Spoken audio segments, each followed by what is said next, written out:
कि straight of Hormuz अभी बंद है, लेकिन असली सवाल ये नहीं है। असली सवाल है, अब आगे क्या होगा? क्या भारत में पेट्रोल की कीमत तेजी से बढ़ सकती है?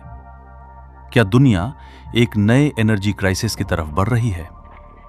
या फिर यह सिर्फ शुरुआत है एक बड़े ग्लोबल कॉन्फ्लिक्ट की? क्योंकि इतिहास हमें यह सिखाता है, जब एनर्जी सप्लाई रुकती है तो सिर्फ इकोनॉमी नहीं, पूरी दुनिया बदल जाती है। स्ट्रेट ऑफ हॉर्मुज दुनिया का सबसे महत्वपूर्ण समुद्री चोक पॉइंट है। यह एक संकरा रास्ता है जो पर्शियन गल्फ को खुले समुद्र से जोड़ता है, और यही वो जगह है जहां से दुनिया का लगभग 20% तेल गुजरता है। लेकिन अब यह रास्ता सामान्य नहीं रहा। कई जहाज इस क्षेत्र के बाहर इंतजार कर रहे हैं। शिपिंग कंपनियां अपने रूट्स बदलने की कोशिश कर रही हैं, और ऑयल मार्केट्स में अनसर्टेनिटी बढ़ती जा रही है। दुनिया के कई देश इस स्थिति पर नजर बनाए हुए हैं, क्योंकि उन्हें पता है, अगर यह रास्ता लंबे समय तक प्रभावित रहा तो इसका असर सिर्फ एक रीजन तक सीमित नहीं रहेगा। दुनिया की इकोनॉमी एनर्जी पर चलती है, और एनर्जी का सबसे बड़ा सोर्स आज भी ऑयल और गैस है। हर दिन दुनिया करोड़ों बैरल्स तेल कंज्यूम करती है, और उस तेल का एक बड़ा हिस्सा मिडिल ईस्ट से आता है। Saudi Arabia, Qatar, Kuwait, Iraq, United Arab Emirates, ये सभी देश अपने रिसोर्सेस को एक्सपोर्ट करने के लिए इस रास्ते पर डिपेंड करते हैं।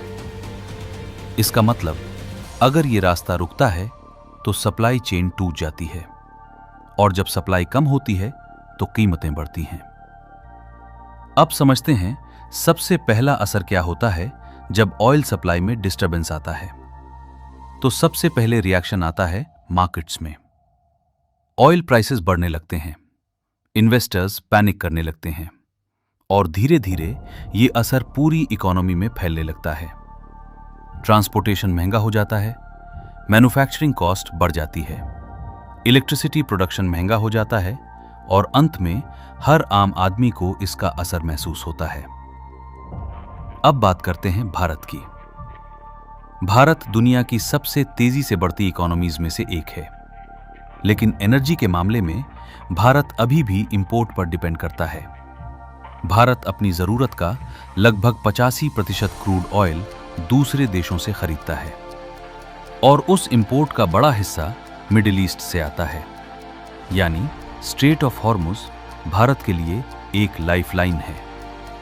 अगर ये रास्ता प्रभावित होता है तो सबसे पहले असर दिखेगा फ्यूल प्राइसेस में।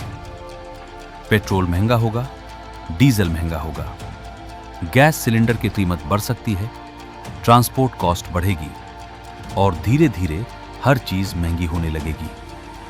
सीधा असर आपकी रोजमर्रा की जिंदगी पर। लेकिन ये तो सिर्फ शुरुआत है।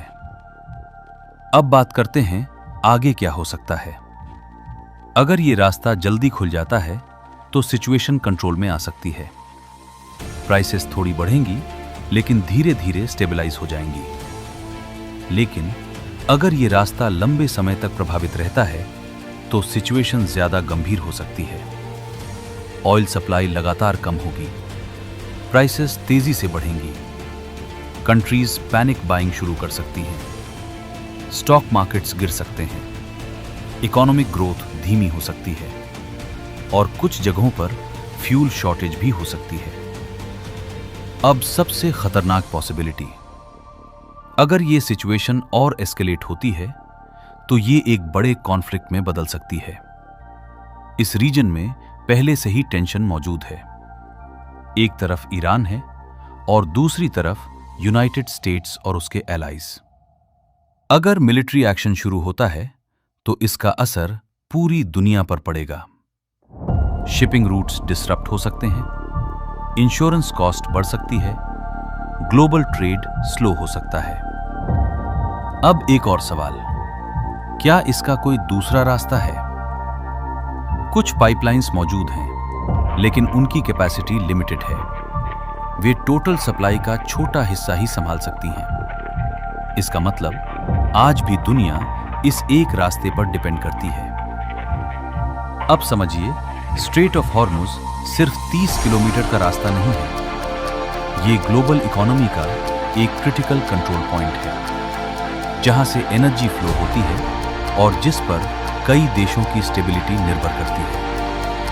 और अभी ये सिस्टम प्रेशर में है। अब सबसे बड़ा सवाल, अगर ये सिचुएशन और बिगड़ती है तो सबसे ज्यादा असर किस पर पड़ेगा? क्या भारत तैयार है? क्या दुनिया तैयार है? या फिर हम एक ऐसी क्राइसिस की तरफ बढ़ रहे हैं जिसे रोकना मुश्किल हो सकता है? क्योंकि कभी-कभी दुनिया को बदलने के लिए बस एक छोटा सा रास्ता ही काफी होता है, पूरी दुनिया बदल जाती है।